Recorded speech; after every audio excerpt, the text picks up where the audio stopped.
Thank you speaker ma'am, आपने मुझे इस महत्वपूर्ण चर्चा में बात करने के लिए मौका दिए हैं। मैं सबसे पहले पहलगाम अटैक में जितने भी लोग के शहादत हुए हैं उन सब के प्रति मैं संवेदना व्यक्त करता हूं। उनमें 3 लोग कर्नाटका से थे और मेरे संसदीय क्षेत्र से 2 लोग थे। उन सभी परिवार के प्रति मैं मेरा संवेदना व्यक्त करता हूं। Madam speaker, operation Sindoor led by the Indian Army showed the world that no terrorist is safe anywhere in Pakistan.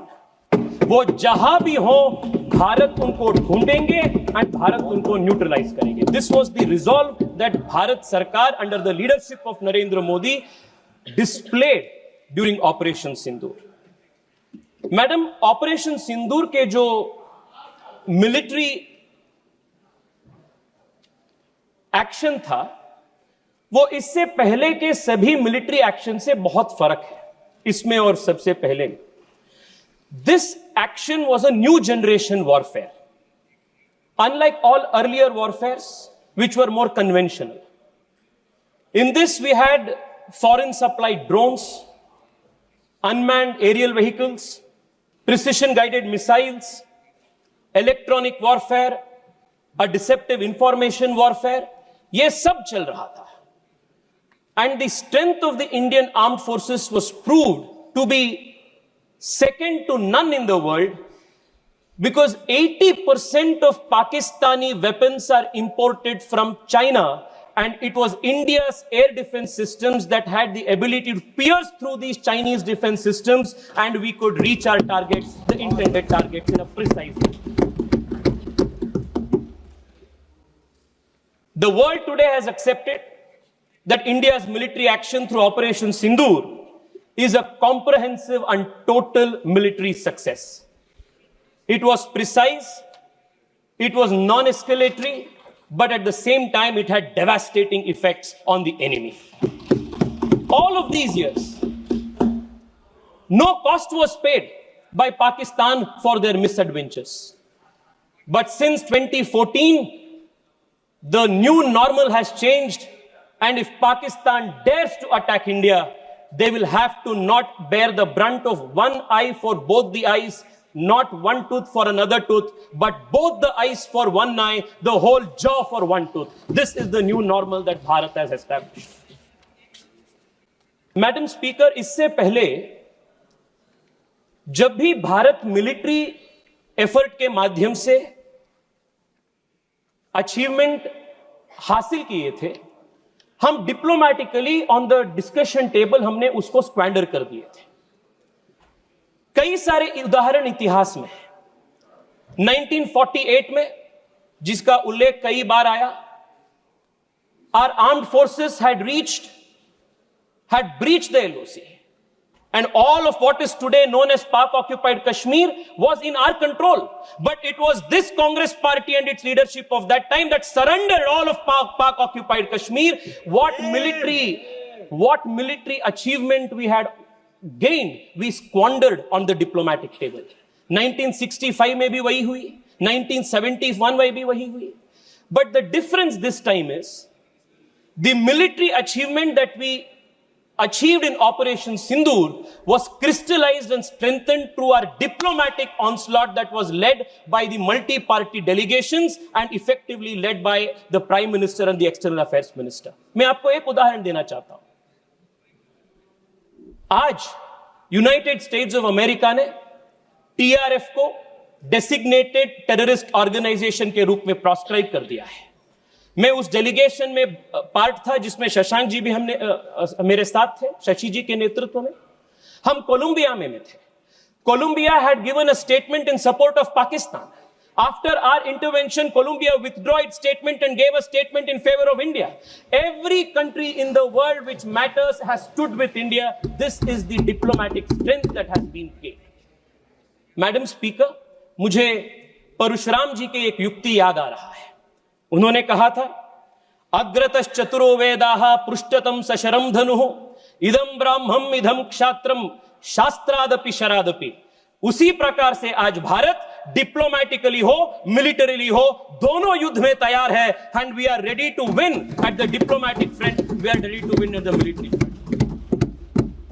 Madam speaker, आज जितने भी कांग्रेस के अपने साथियों से भाषण हमने सुने, बहुत अजीब लग रहा था मुझे, क्योंकि कांग्रेस पार्टी का नेता चेंज होते हैं पर कांग्रेस पार्टी का नीति वही है।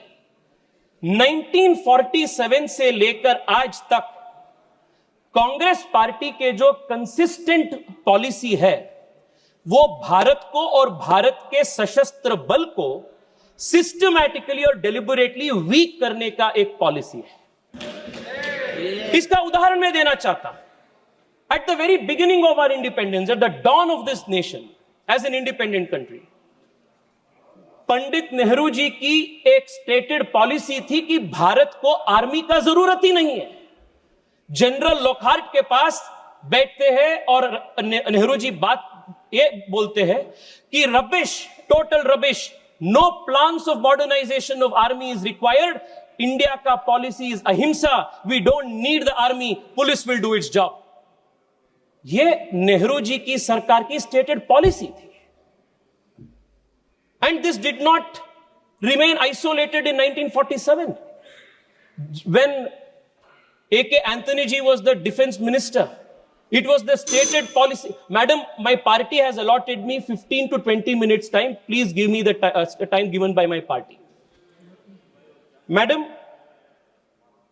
they had a deliberate policy of not building border infrastructure.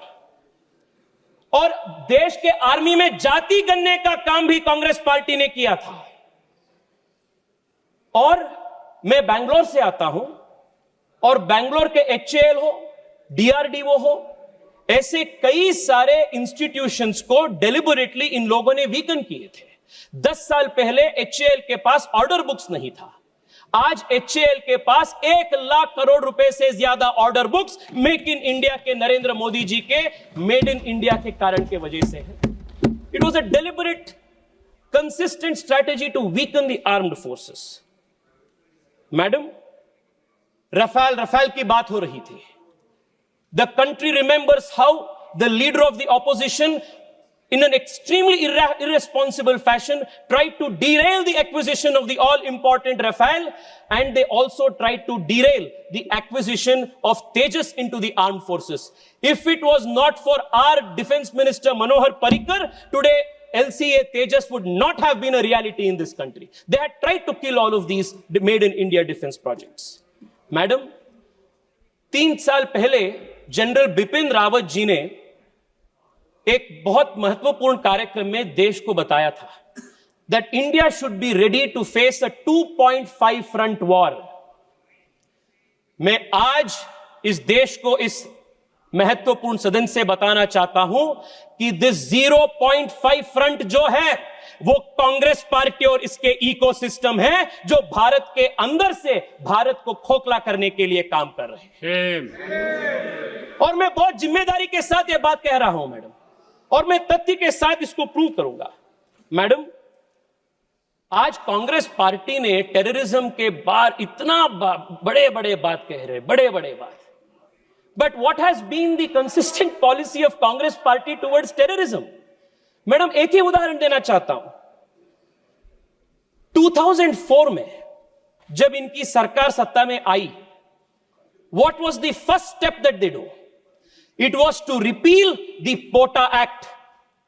2001 parliament attack के बाद भारतीय जनता पार्टी के नेतृत्व वाली एनडीए सरकार अटल बिहारी वाजपेयी के नेतृत्व में देश को सुदृढ़ बनाने के लिए, टेररिज्म को खत्म करने के लिए, for the first time in this country we introduce a legislative framework. Madam, आप भी कांग्रेस पार्टी से आते हैं। I want to remind you, madam, when Rajiv Gandhi,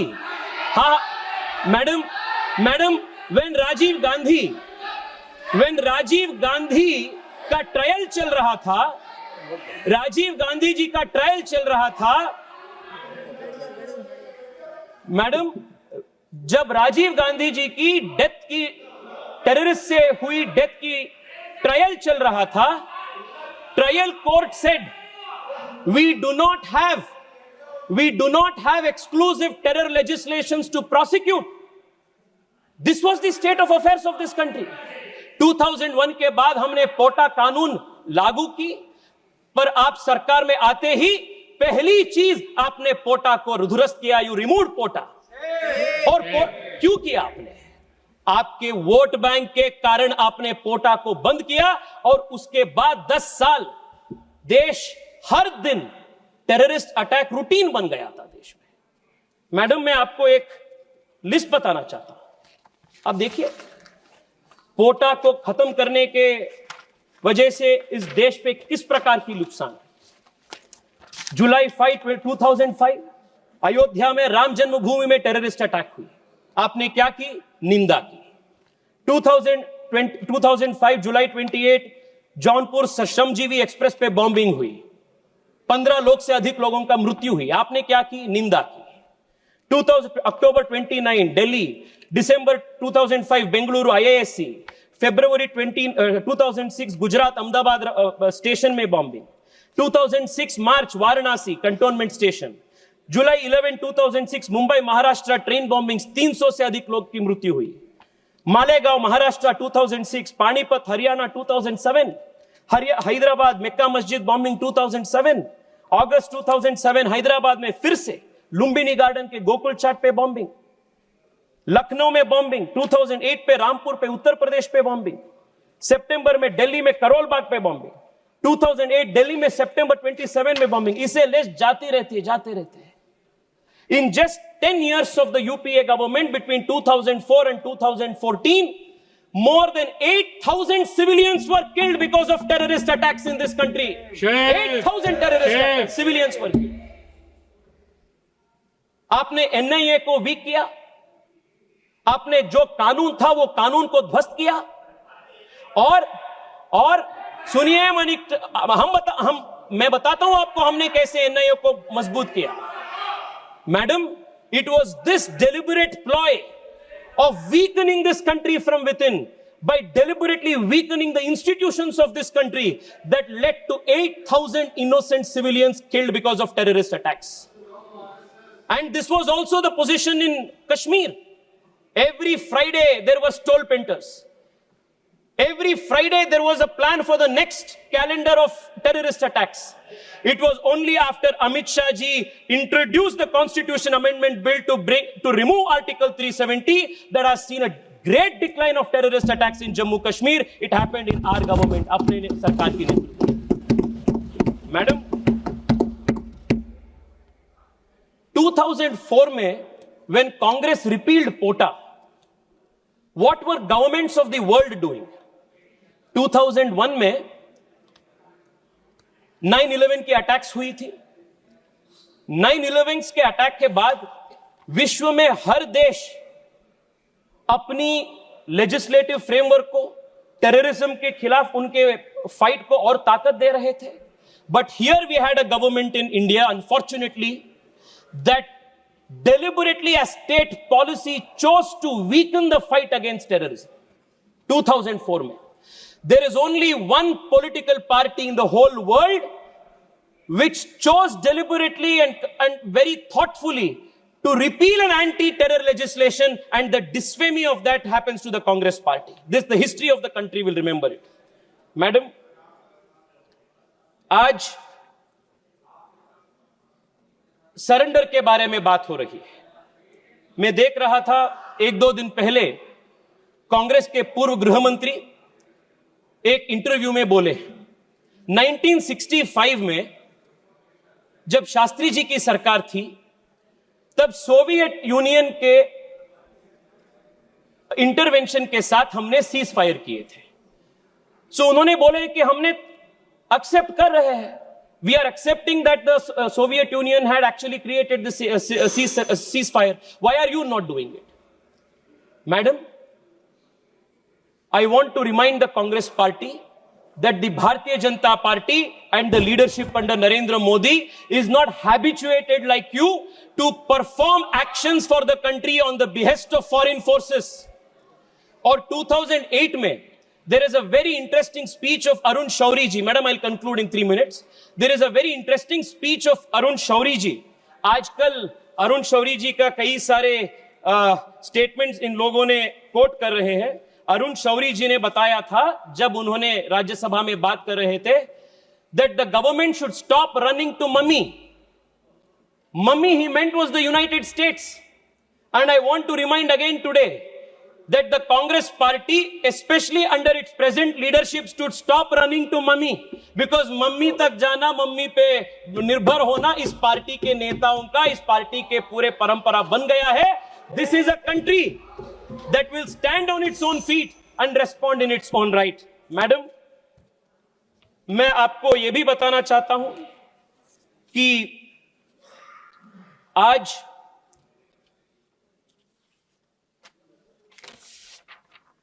देश के प्रधानमंत्री जी के फॉरेन पॉलिसी के ऊपर बहुत बड़ा क्वेश्चन ऑपोजिशन ने उठा रहे हैं. And in a very shameful manner, in a very irresponsible manner, the leader of the opposition is using and coining the word surrender and surrender. Madam, मैं आपको बताना चाहता हूं, Narendra Modi ji is the defender of India and you are the surrendering forces of the country. Madam, आप 30 second दीजिए, मैं conclude कर रहा हूं. उरी अटैक जब हुई थी या बालाकोट अटैक जब हुई, हमने पाकिस्तान के अंदर घुसकर हमने मारे. Narendra Modi showed he is the defender of India. आपने जब सोवियत यूनियन के दबाव में 1965 में आपने सीज फायर घोषित किए थे, you had surrender. That is surrender and this is defender. ये फर्क है. पीएम मोदी ने राफेल खरीद, हमने मैडम 30 सेकंड में, मैडम 30 सेकंड दीजिए प्लीज. हमने तेजस को इंडक्ट किया. This is defender. आपने फॉरेन पावर्स के सामने भारत को आपने सरेंडर किया. This is your history. Madam, PM defended India's interest by providing indigenous strength to India's Make in India defense sector. You surrendered it to China and other adversaries, including important emerging technologies like 3G and 4G. This is the surrender of the Congress party. Madam, मैं आपको, I'm going to call the next speaker now. Madam, in the end I want to say this. We hope. Please. Madam, मैं conclude कर रहा हूं. Madam, the Congress party's thinking has not changed. 2001 में terrorist attack parliament में होने के बाद Congress party के पूर्व गृह मंत्री चिदंबरम जी ने कहे थे. Madam, 1 second, hear this out. He had said, Parineeti Shinde I will give a benefit of doubt to Afzal Guru, Shinde ji, and I doubt if he was involved in the terrorist attack. And they बोलिए.